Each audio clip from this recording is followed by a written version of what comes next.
Hello there, welcome to the Points Performance Podcast with me, Tom Blay. This is episode 36. Today I'm going to be talking about why you have failed your diet. So, there are many diets out there, many types of dieting, loads of different methodologies you can follow to get towards whatever your goal is. But the reasons that people fail or succeed with these diets are usually the same no matter what principles you're following. So, the first big one is when you are unable to define your why and why you're following a diet, why you're doing anything. So if you can really nail down the reason why you're doing something, whether it's to become leaner, whether it's health, aesthetics, is it sport? Do you need to be a certain body weight for a sport?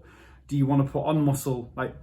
Find out why. These are good reasons, but why? What's the deep reason? Is the health reason because you've had family in the past who've been obese and they've died early, or they've had some type of heart disease or some sort of health complication that's come from being obese? Is it vanity? Were you the fat kid growing up?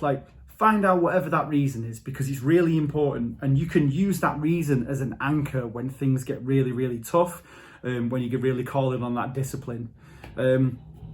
Second one is people do a lot of yo-yo dieting. So they might cut bulk, they might be like, shit, I'm going to Ibiza in a few weeks. Well, obviously not at the minute, but they might be like, I'm going to Ibiza in 6 to 8 weeks, I need to get shredded. They'll diet, they will calorie restrict for 6 to 8 weeks, then they'll go on holiday, binge eat, booze, relax, whatever it is, and then when they get back into training, it's much more difficult to find a balanced way of life because they've gone from one extreme to the other. And what I've seen with a lot of yo-yo dieters is that sort of thing where they dip in and out of healthy life, which is not healthy really, it's just being in a restricted calorie sort of environment for a long time, and then bouncing the other way completely and gaining a load of fat and unwanted mass. And that ties into the all or nothing mentality, whether it's for a holiday or for a reason or not. People are either 100% in or out completely. And we need to find a balance. That's what we need to find if we want success long term. Another one is never taking a diet break. So sometimes you can have really motivated, disciplined people who are like, I need to be in a calorie deficit to lose some fat or whatever it is, whatever the goal is. And they never take a break from the diet. They are 100% on it all the time. This is a rare one, but it's still there. And I've seen it with friends in the past as well as clients. But they'll be like, I'm never coming out of this calorie deficit, for example. And there's a couple of things wrong with that. What'll happen is you'll suffer mentally. You won't have the same fun with social occasions or with your family.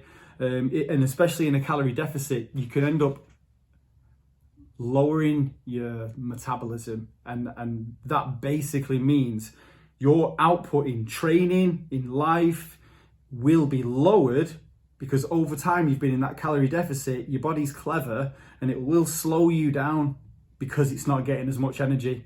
The body is quite clever. There's a lot of science behind this, but it will slow you down eventually and you won't be able to put out as much. So your weights, your performance are all going to be affected. And we know that intensity in the gym does drive body composition. And if you're only lifting lighter weights, if you're not running as fast, you're not jumping as high, you're not going to get the same results, whether that's performance or aesthetics. Same can be said for a surplus, a calorie surplus. If you're bulking, you can just get fat. You can just be in a bulk for too long that eventually you're just too big. You have to walk through doors sideways and you've put on too much body fat, and you've put on a lot of muscle mass, but you're putting on fat as well. When people fall off the wagon, now this is fine, and it's called falling off the wagon because you're supposed to get back on it afterwards. So if you do fall off the wagon with your diet, just get back on it again. You're supposed to fail every now and then. Nobody's perfect. And the thing that people miss is that consistency is not perfection. Consistency is consistently doing the right things most of the time. And depending on what level of athlete or person you are, or what your goals are, you have to sort of like find the balance yourself. So if you're a high performing athlete, say for example, you're an Olympic athlete, you might be like 95% perfection, 5% relax. So that might be 95% whole foods that fuel your performance and are driving your goals, and then 5% relax, where you can have a chocolate bar once every 3 weeks or a cheat meal once a month. And that sounds mental, but that, you know, that's the level that some people are at. And then you've got like 85%, 15% relaxed, 80%, 20%. And you can just, this isn't like a metric that can be measured, really. It's just like, how much are you willing to sacrifice to get what you want? And how much do you want to enjoy life? And how much do you want to relax? Depending on what you want. And it's just like something that you have to weigh up yourself, and it's a sacrifice that you have to be willing to make to get what you want, or not. People's mindsets. So I don't know if you've heard of growth mindsets and fixed mindset. And a fixed mindset is what usually trips people up, is where they convince themselves that they can't do something.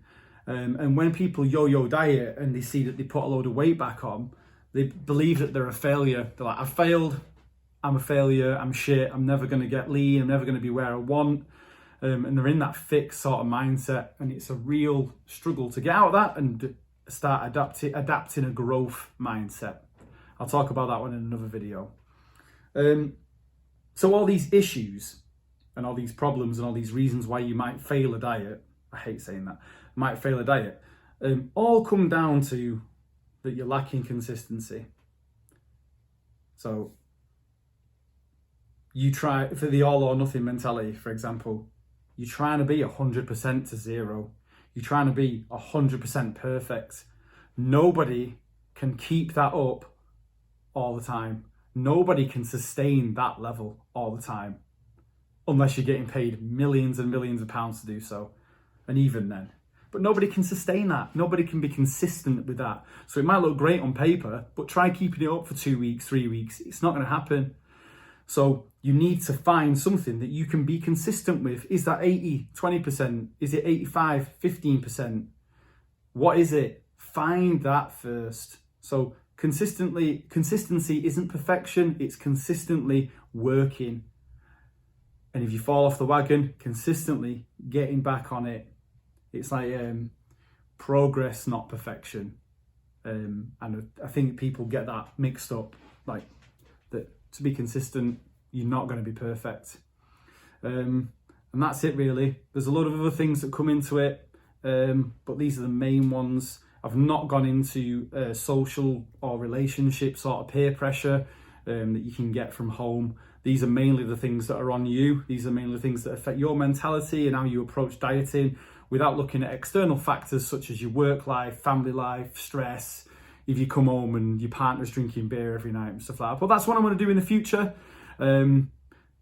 So hopefully this triggered a few things in your mind, a few mistakes that you may have made, and it might help you think about how you're going to overcome those barriers. If you do need any assistance or any help, give us a message. I'll do another podcast about it. I do want to do the positive side of this and what you need to succeed in a dietary setting. All right. Thanks for listening.